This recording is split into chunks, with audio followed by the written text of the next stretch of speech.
This is the brand new, affordable Eastman. I am a fan of Eastman. I mean, you know, spoiler alert, I like the things. But, you know, if there's anything I don't like about it, I'll tell you, don't you worry, you stick around, I'm sure I'll find something. This is a bolt-on neck, and in a minute, we're gonna unbolt it and see what's underneath that.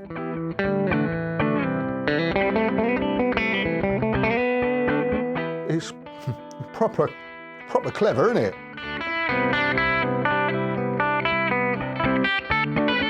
The one problem with this guitar, for me, and it's a big problem,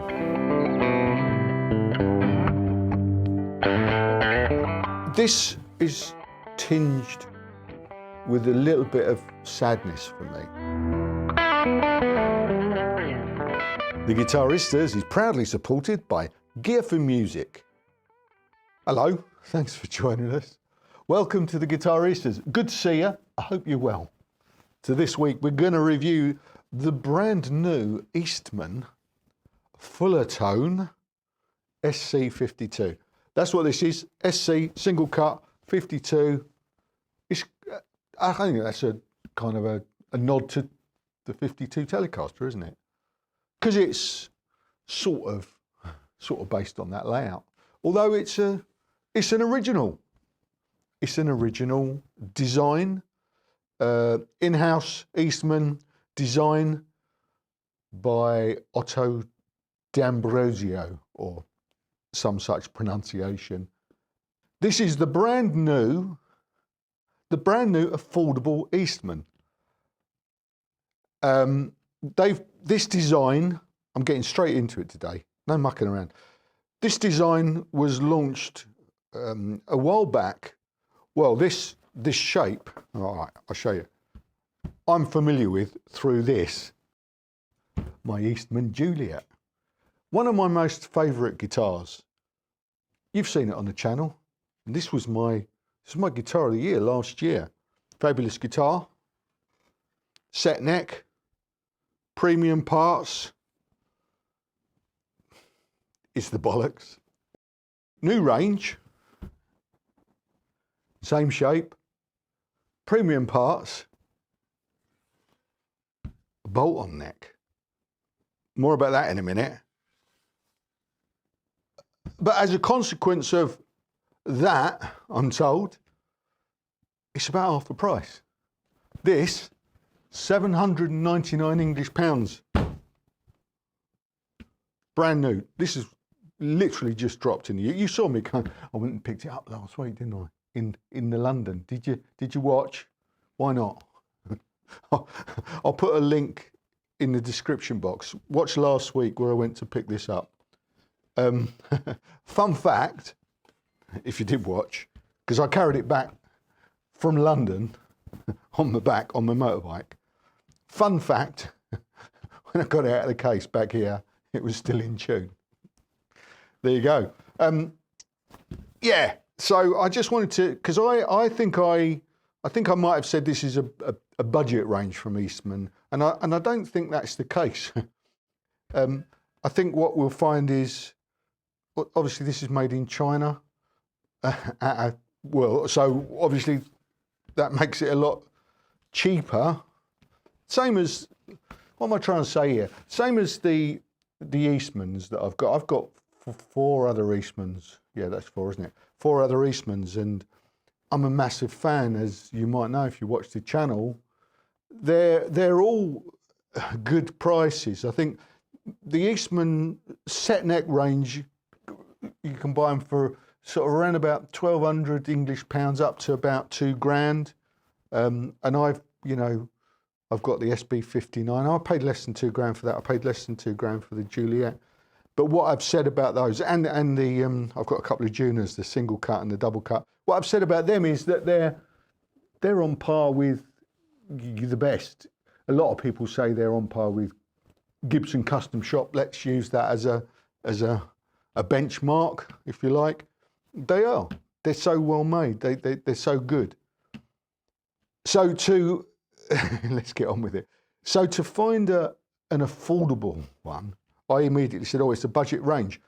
It's not a budget range, it's just a more affordable guitar that they're making in their Beijing factory alongside those others by the same people, but it just happens to cost less to make. And they are sourcing some of the other parts more locally. We'll get into everything in a second. Blimey, that was a long intro, wasn't it? I've almost finished a review, haven't I? No, I haven't. Of course I haven't. Because what we're going to do is we're going to go through all the weights and measures, then we're going to take it apart. Yeah, properly take it apart today. So, you know, timestamps are in the description box if you're bored already and you just want to hear what it sounds like. Just skip forward. If you've got a little bit of time on your hands, go and put the kettle on. Make a nice cup of tea, get some snacks, and come back and let's do a deep dive and then plug it in and have a proper old play and see what we think of this £799 Eastman. So 2 models in this range. This one, the SC52, and this one, the DC62. So I'd say this is kind of inspired by the T style. That's inspired by the S style. 3 colours in the range: moss black, ice blue metallic, and desert sand. Desert sand. Yeah, cool looking guitar. I mean, as I said earlier, I'm used to this style now because I got the Juliet, and you know, I found it a very comfortable guitar to play and cool to look at. So I'm fully on board with this design. And it's a bit of a breath of fresh air. You know what I'm trying to say? It's a sort of a breath of fresh air.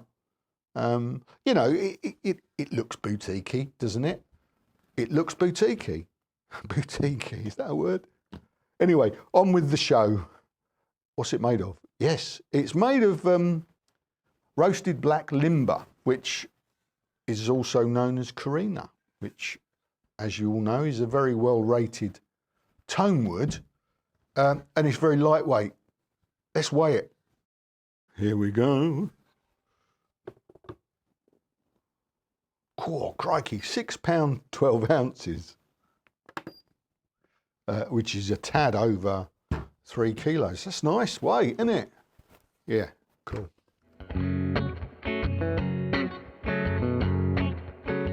Okay, so the neck is roasted maple, and this one's got a roasted maple fretboard. The DC has an Indian rosewood fingerboard, fingerboard. Medium jumbo, well, they look quite chunky. These are Jescar frets, Jescar fret wire. It's a bone nut. It's got 24 frets, this, which I was delighted to discover. I don't think they make a big deal out of that even. What they call a medium C profile neck. I'm just going to carry on a bit and then we'll do the profile and measurements of the neck. But the quality, it's got a rolled edge, you can see that. And what I particularly wanted to show you is the fit and finish, just looking at around where the nut slots in there. I don't know what the close-up will look like, but with my naked eyes, I'd say I rarely see that kind of finesse.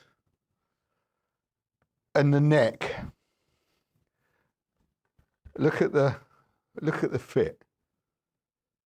Here's some close-ups. Look at the fit. Now this is a bolt-on neck, and in a minute we're going to unbolt it and see what's underneath that. But look at the fit. Look at the fit on that.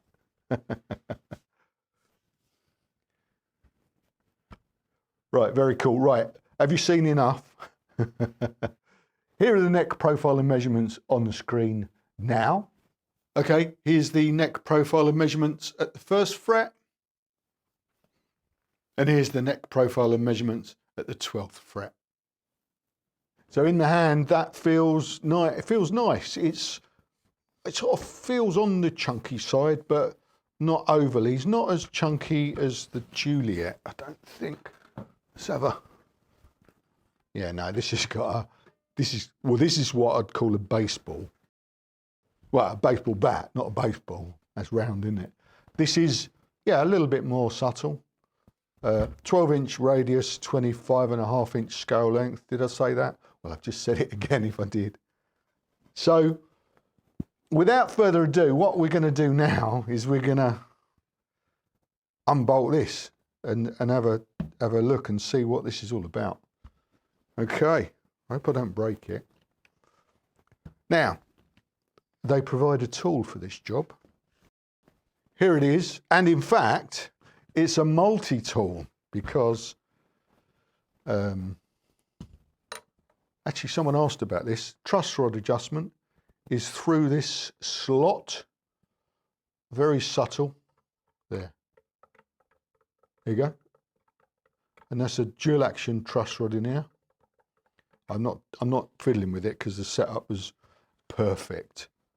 Although to be fair, Max may have set it up last week because they knew I was going to collect it, obviously.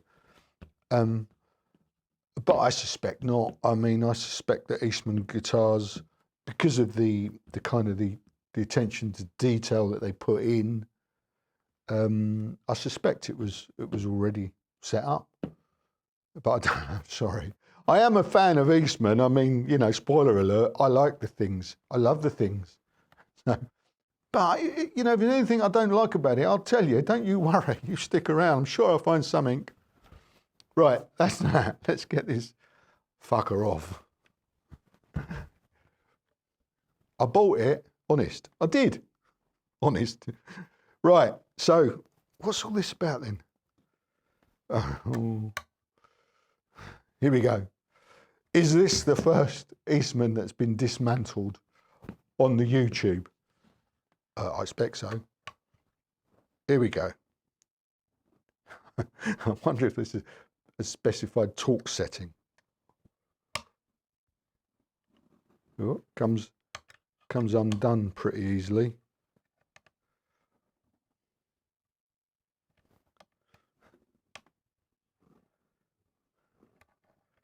There's no going back now. Oh. Oh.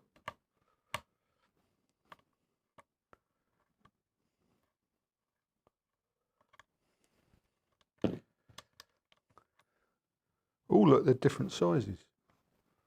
Unless that one's sheared off. No, it hasn't. Ah, okay.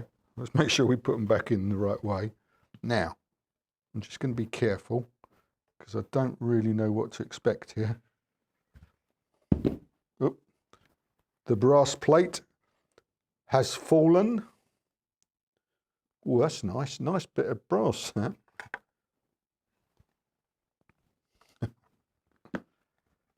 Here we go.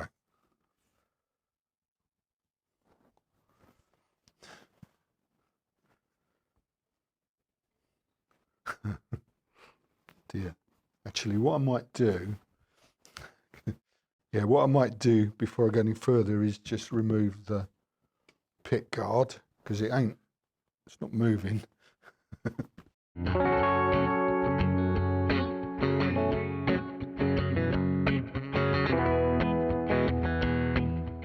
Right, here we go. I'm going to try and not to scratch this because this is brushed aluminium pick guard that they put on all. Oh, fortunately, there's plenty of cable. That's good to see. So what I'll do, yeah, we can have a look inside while we're here. Is it just a big cavity? That's okay. And what? What? How does it all work? Right, let's flip it. Flip that. Premium all the way in here. Premium CTS. Oh God, I don't want to scratch it. Mind you, it is mine, so. It's not, I should also mention the finish. This is the True Tone finish. This is satin. They think they do a gloss as well, which is a proprietary finish that Eastman have invented or acquired. This is not like the antique varnish finish. All my other Eastmans are antique varnish, which I love, which is a warm, sort of relic-y finish. This is a little bit more durable than that. I think it's based on a polyurethane sort of mix of stuff, eco-friendly and all that sort of stuff. And it's very pleasant on the eye. Yeah. Right. CTS potentiometers. Certainly looks like Switchcraft. All cloth covered. Premium stuff there. Now, what I'm wondering if, I think this pickup might have to come out before the neck does. Because they say it's got a long tenon, so that would indicate it's under the pickup. So we're carrying on. More unscrewing, okay.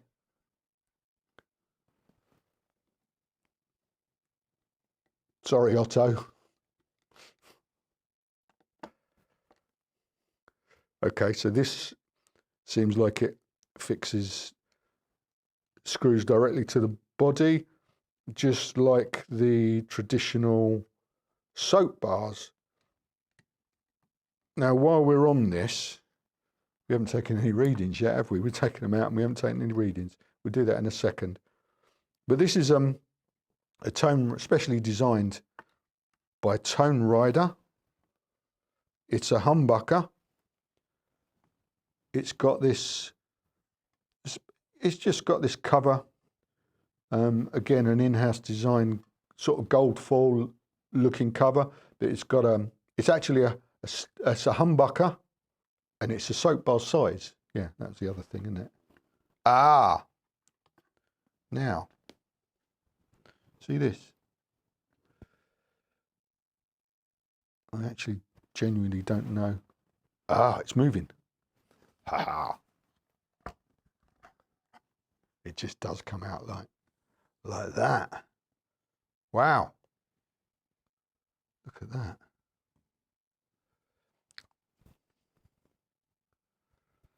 That is very cool.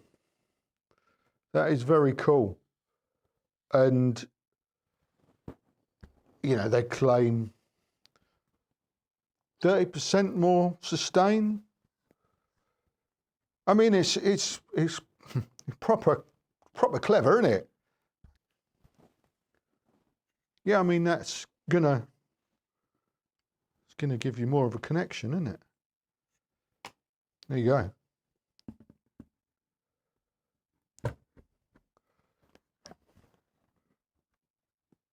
Dead tight. Nice one. Right, now I'm just gonna bolt that back before I do any damage, and then we'll take some pickup readings. I think back safely. There's nothing more to see in there, so we'll pop that back on. It all goes together brilliantly. I mean, there's nothing cheap about when it's like I mean, you can see the robustness here. Solid brass, proper. It went in like a dream. Very cool indeed. £799. Okay. Let's take some pickup readings before we go any further. Okay, starting on the bridge pickup. This is a Tone Rider stacked single coil, noiseless. And look, you can see it's got staggered pole pieces. And the reading is 8.17K. And the inductance of that is 3.45 Henrys. Over to the bridge, which is a humbucker, soap bar size, 6.57K. And the inductance, clip's falling apart. The inductance is 3.39 Henrys. So nice kind of low wind pickups there. Is that right? Okay, so I'm not going to take the bridge off. Yes, I am. Come on, in for a penny. Let's just remove the bridge, see what's under here. And I believe this is also an in-house designed bridge at Eastman, based on the ashtray bridge, obviously. Brass saddles, compensated. I think you can see that. Let's have a look underneath. Ooh. Ooh. Okay. Let's see if I can flip that. Yes. There's the earth. Tone rider. TQ1BBK it says on there. There you go. Solid bit of kit. That's going back before I do some damage. Right, so I better screw it all back together now. The only thing I don't think I mentioned is the tuners. Cluson style tuners. They've got a premium feel to them. It says in the specs that they're staggered. I'll take their word for that. Right, yeah. Let's screw it all back together, put some strings on. I'll be back in a minute and we'll plug it in, see what it sounds like. Let's do it. Here we are, new set of Ernie Ball regular slinkies. This is what it sounds like, unplugged.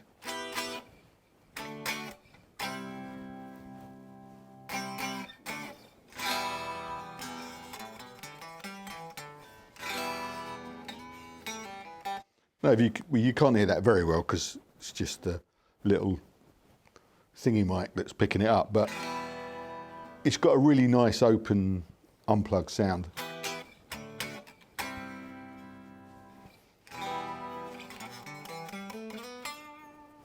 Sounds very resonant.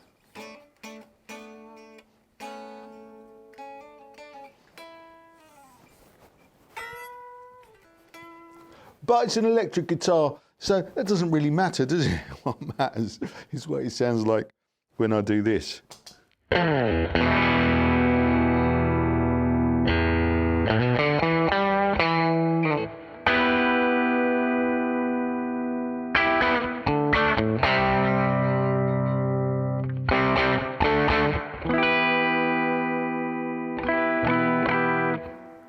Fully cranked.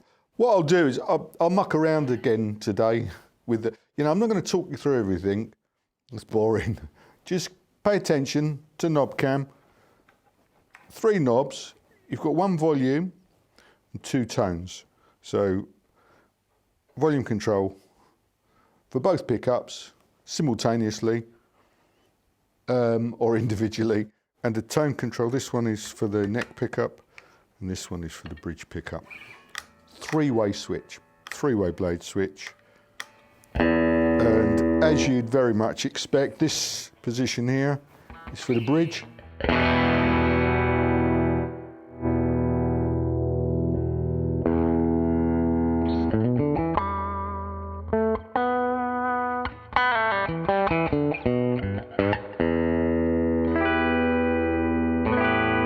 Nice and bright, isn't it?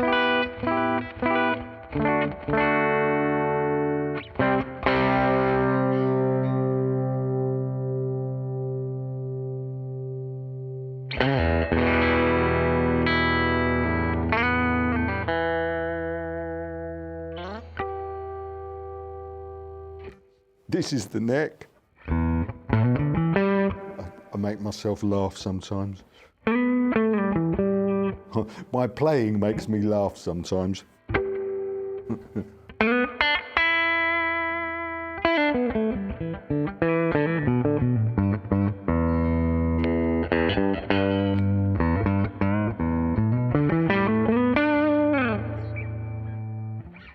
Together.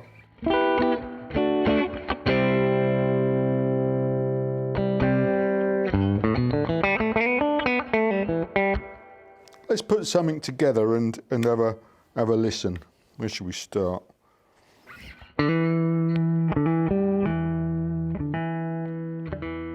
We'll start there.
So the pickups are, yeah, they're quite, I call them low wind. What I mean is sort of low output, which is nice because they've got a lot of clarity to them.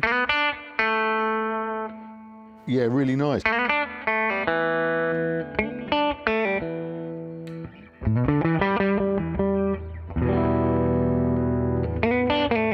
And obviously add a little bit of hair, as we call it. There it is. There's all that. There's the edge you want. And there it's all going. Nice humbucker sound.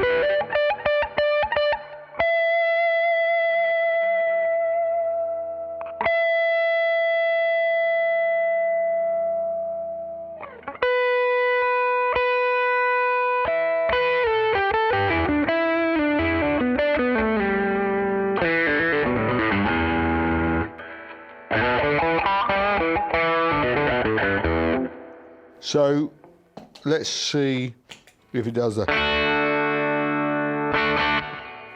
Sort of kind of a mix-up, isn't it? So I was going to see if it could do this.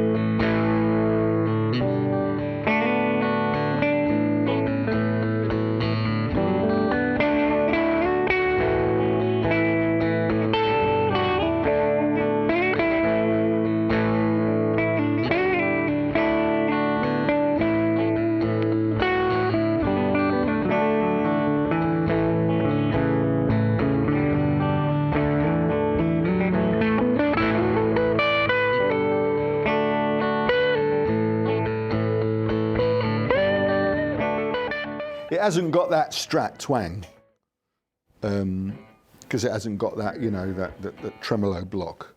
But I expect the other one does that really well. Now, yeah, so Telecaster, right, here's the thing. Does it do the tele thing?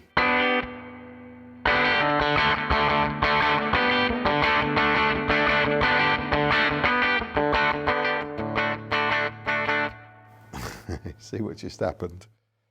Oh. I'll just turn the volume down.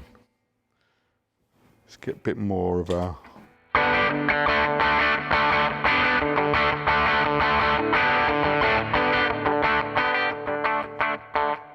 See, I can't help it. And that is the problem.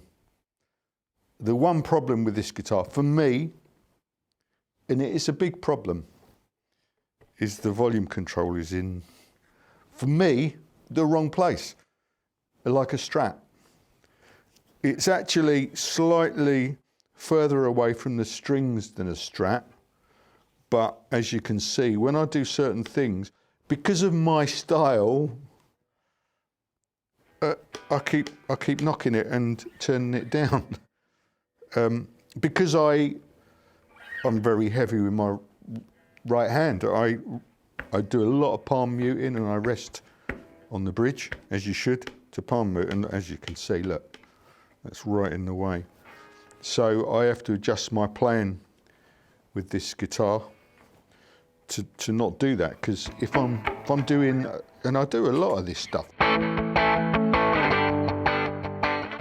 See? I'm not making it up, it is a problem. Which is a real shame because it's probably the only thing that I can't get on with this guitar. That I don't like about this guitar. It's a bit of a problem. And I noticed it, I didn't notice it at first, but I suppose because if I'm doing stuff like, it's not a problem. If I'm noodling, because I'm just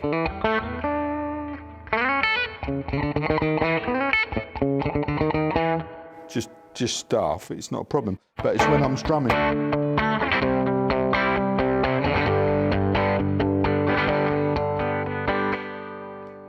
It's my little finger, isn't it? It keeps brushing it.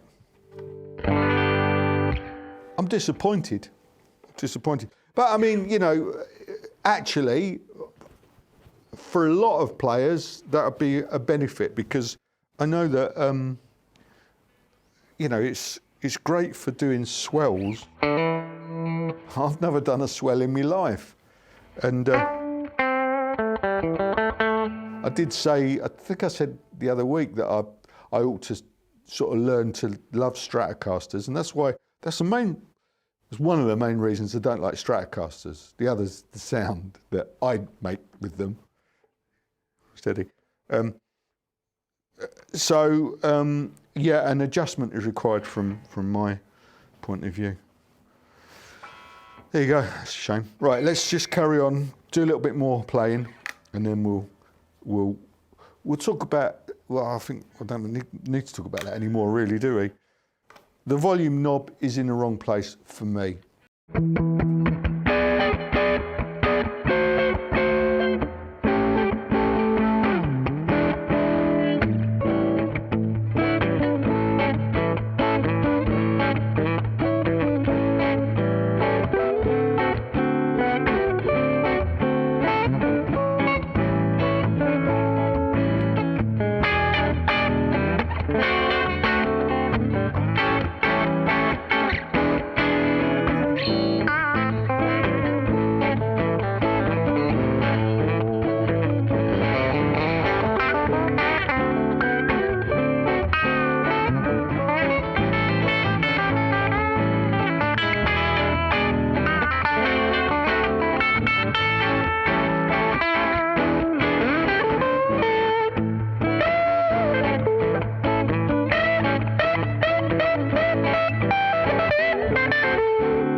there you go. It sounded all right, didn't it? I hope I did it justice, I really do, because, well, look, I think it sounds great, but it's so difficult for me to say that. Who am I to say? I thought it sounded great. You tell me what you think. But yeah, it's got something going on for sure. This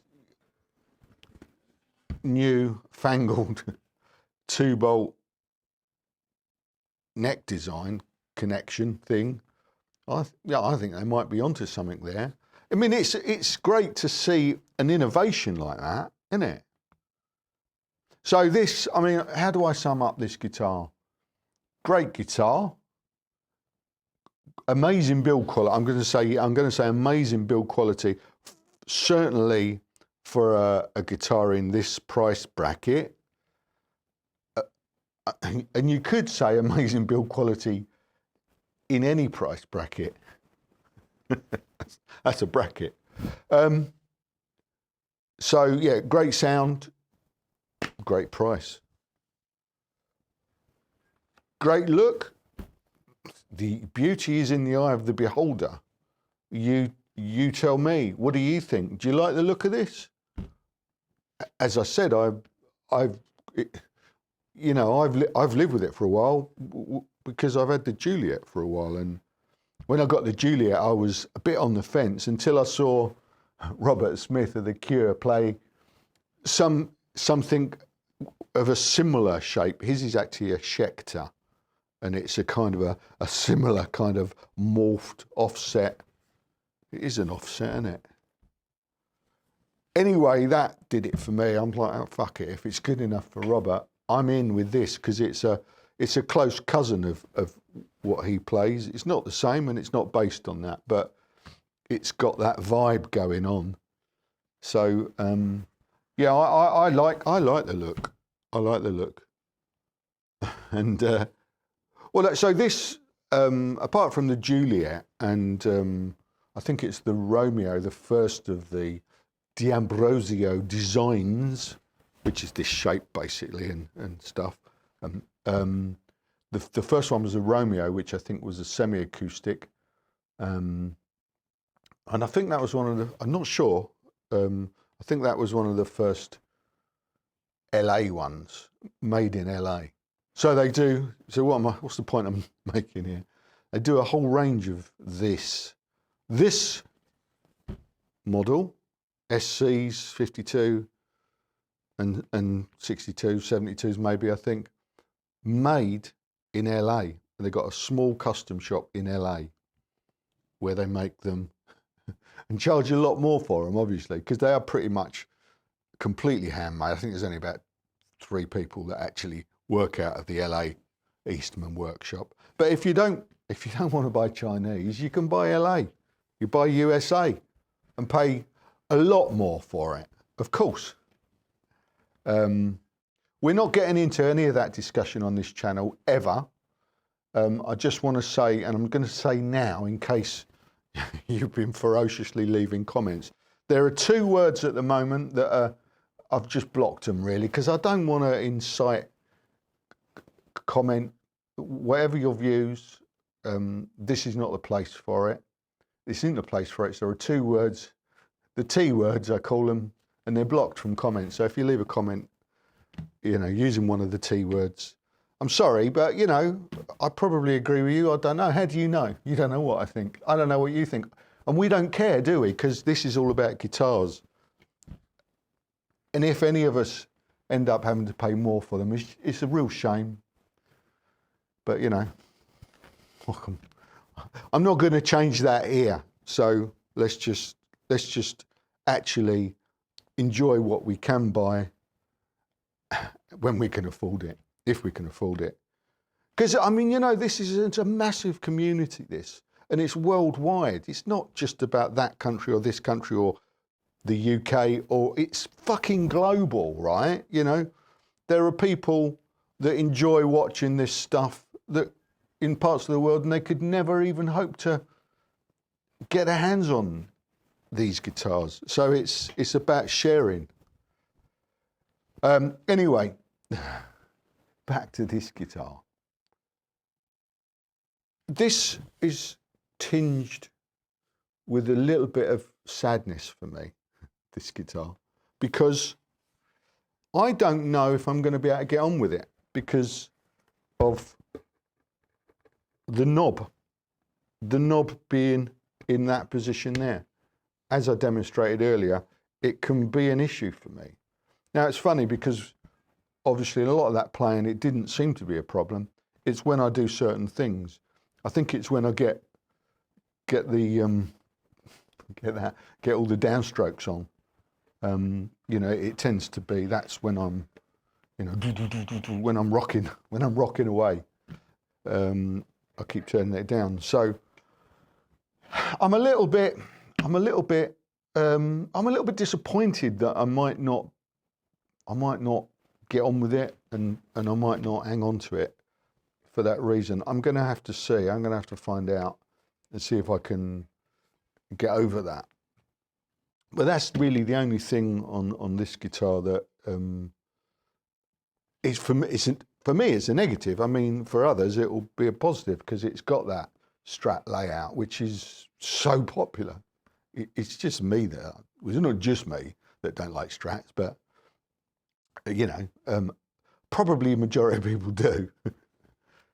So there's that, and but beyond that, yeah, what a great guitar, premium parts. The other thing I was going to mention, I don't think I mentioned it. Obviously, you can see it's a string through, but also it's got the holes, so you can top load it if you choose to do that.